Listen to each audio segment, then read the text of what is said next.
sekalian. Alhamdulillah wa syukurillah, kita panjatkan puji dan syukur atas kehadirat Allah SWT yang telah melimpahkan taufik, hidayah, inayah serta nikmat iman, Islam dan kesehatan kepada kita sekalian, hingga kita dapat bersilaturahmi, berkumpul dalam acara penyuluhan kepada masyarakat tentang masalah gizi balita dan asupan gizi seimbang. Hadirin sekalian, sebelum saya memberikan sedikit pidato, izinkan saya memperkenalkan diri terlebih dahulu. Nama saya Sukardi Utami, saya mahasiswi dari Poltekkes Kemenkes Semarang, jurusan D3 Keperawatan. Hadirin yang berbahagia, sebagai negara yang sedang berkembang dan sedang membangun, bangsa Indonesia masih memiliki beberapa ketertinggalan dan kekurangan jika dibandingkan dengan negara lain.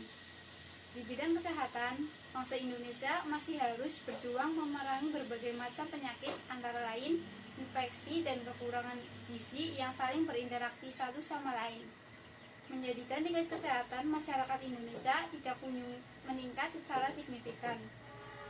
Tingginya angka kesakitan atau kematian ibu dan balita di Indonesia sangat berkaitan dengan buruknya status gizi.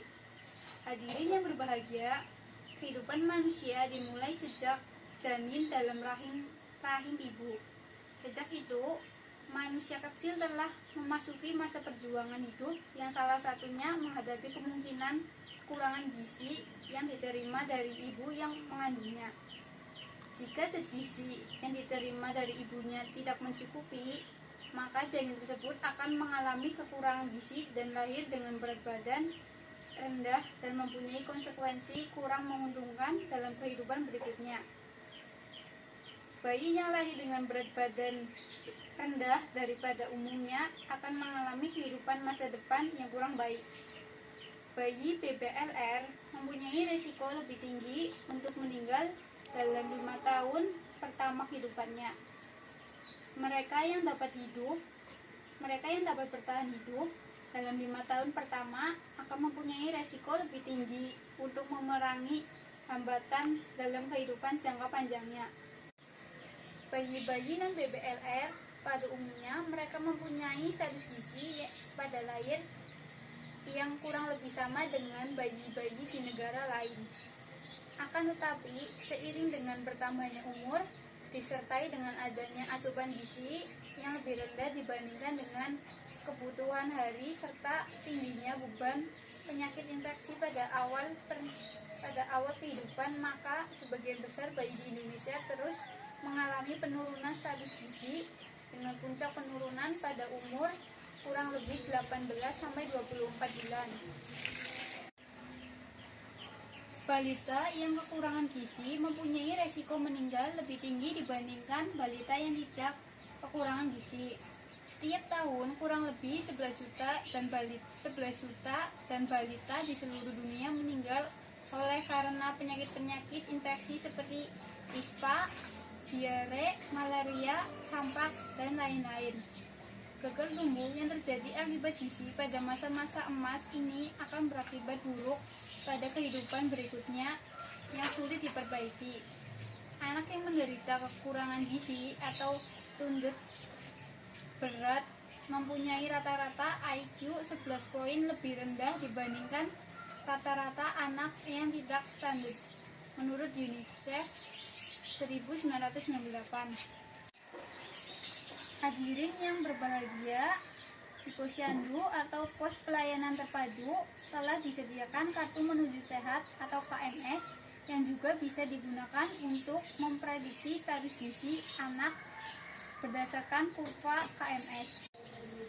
Perhatikan dulu umur anak, kemudian plot berat badannya dalam kurva KMS. Bila masih dalam batas garis hijau, maka status gizi baik. Bila di bawah garis merah, maka status gizi buruk. Parameter yang umumnya digunakan untuk menentukan status gizi pada balita adalah berat badan, tinggi badan, dan lingkar kepala. Lingkar kepala sering digunakan sebagai ukuran untuk status gizi untuk menggambarkan perkembangan otak. Sementara parameter gizi balita umumnya digunakan di Indonesia adalah berat badan menurut umur.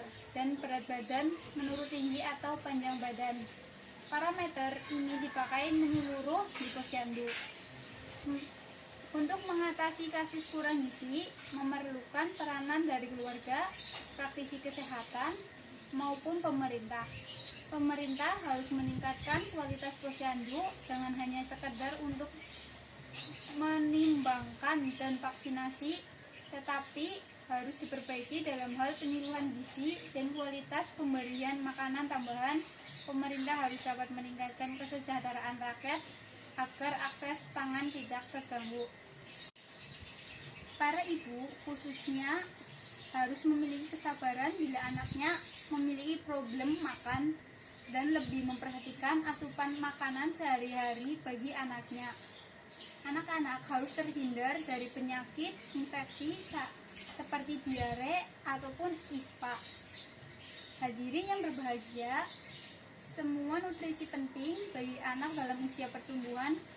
Perhatikan asupan makanan sesuai dengan pedoman umum gizi seimbang yang terdiri dari makanlah beraneka ragam makanan, makanlah makanan untuk memenuhi kecukupan energi, makanlah makanan semua karbohidrat setengah dari kebutuhan energi, batasi konsumsi lemak dan minyak seperti seperempat dari kebutuhan energi, gunakan garam beriodium, makanlah makanan sumber zat besi, berikan ASI saja kepada bayi sampai umur 4 bulan, biasakan makan pagi, minumlah air bersih dan aman yang cukup jumlahnya. Lakukanlah kegiatan fisik dan olahraga secara teratur. Hindari minuman beralkohol. Makanlah makanan yang aman bagi kesehatan. Bacalah label makanan yang dikemas. Jadi, berikan anak dan balita Anda asupan makanan yang bergizi. Pemantauan status gizi balita dengan mempertahankan berat badan dan timbanglah balita Anda secara periodik minimal 1 bulan sekali. Upaya ini merupakan salah satu cara untuk memantau perkembangan status gizi pada balita.